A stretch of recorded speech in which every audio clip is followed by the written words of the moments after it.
चालीसा काल का यह 5वां रविवार है।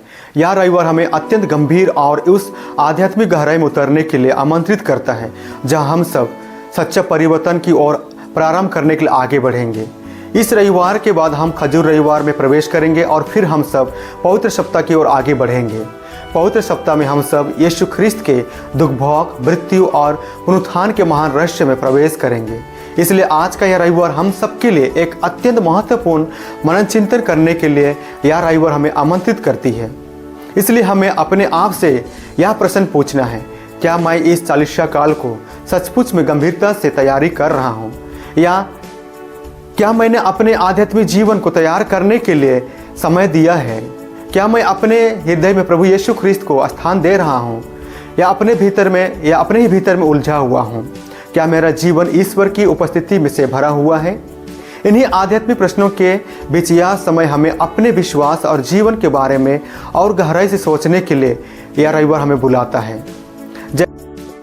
इन्हीं आध्यात्मिक प्रश्नों के बीच यह समय हमें अपने विश्वास और जीवन के बारे में और गहराई से सोचने के लिए बुलाता है। जैसा कि किसी ने मुझसे एक दिन सवाल पूछा, उसने पूछा मुझे, आप कैसे जानते हैं कि आप एक सच्चे मसीही हैं? आप कैसे प्रमाण देते हैं कि आप मसीही के हैं? यह केवल एक बौद्धिक प्रश्न नहीं रहा मेरे लिए, बल्कि यह मेरे विश्वास की जड़ को छूता है, मुझे मजबूत करता है।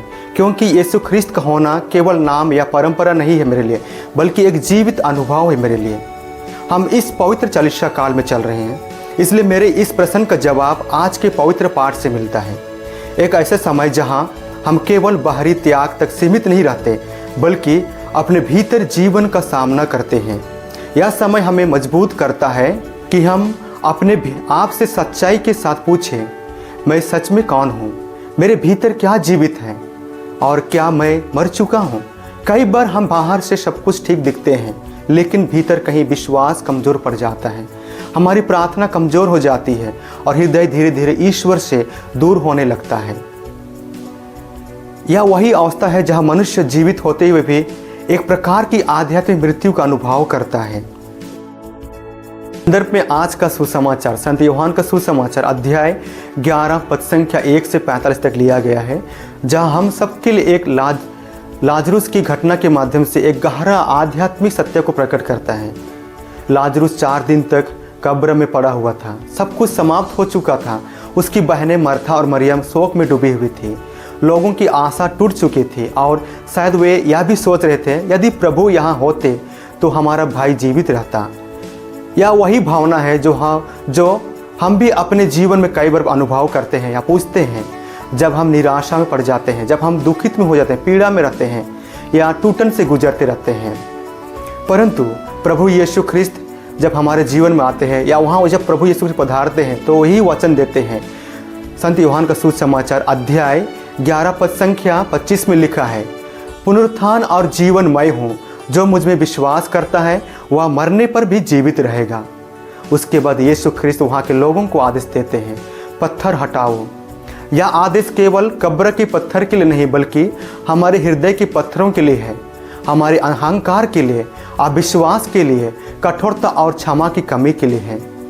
और जब वे पुकारते हैं, लाजरुस बाहर आओ, तो यह केवल एक मृत शरीर को जीवन में बुलाना नहीं, बल्कि हर उस आत्मा को पुकारना है जो अंधकार में बंद है। लाजरुस का बाहर आना यह दर्शाता है कि जहाँ मनुष्य की शक्ति समाप्त हो जाती है, वहाँ ईश्वर की शक्ति कार्य करने लगता है। और जब वह बाहर आता है तो वह अभी भी उसके शरीर में कफन बंधा हुआ था। तब प्रभु यीशु ख्रिस्त कहते हैं, उसे खोल दो और जाने दो। यह हमें सिखाता है कि यीशु ख्रिस्त हमें जीवन देते हैं और हमें उस जीवन में स्वतंत्र होकर चलने के लिए बुलाते हैं। यहीं से हमारे प्रश्न का उत्तर भी प्रारंभ होता है। हम कैसे जानते हैं कि हम मसीही हैं? इसका उत्तर केवल शब्दों में नहीं, बल्कि हमारे जीवन में मिलता है। यदि यीशु ख्रिस्त हमारे भीतर जीवित हैं, यदि हम उनकी आवाज़ सुनते हैं, यदि हम पाप से बाहर आने का प्रयास करते हैं, यदि हम प्रेम में जीते हैं, क्षमाशीलता में जीते हैं और विश्वास में आगे बढ़ते हैं, तो यही प्रमाण है कि हम उनके हैं। मतलब यीशु ख्रीस्त के मसीही होना या नहीं कि हम कभी नहीं गिरते हैं, बल्कि यह है कि जब भी हम गिरते हैं हम फिर से यीशु ख्रीस्त की ओर लौट आते हैं। अब दूसरा गहरा प्रश्न यह आता है, उद्धार या मुक्ति हमें कब मिलता है? यह प्रश्न मैं इसलिए यहाँ पर कर ला रहा हूँ क्योंकि 2 दिन पहले जब मैं प्रोफेसर के सामने परीक्षा देने के लिए बैठा हुआ था तो उन्होंने मुझसे यह सवाल पूछा, यह प्रश्न पूछा, आपको उद्धार या मुक्ति या साल्वेशन कब मिलेगा?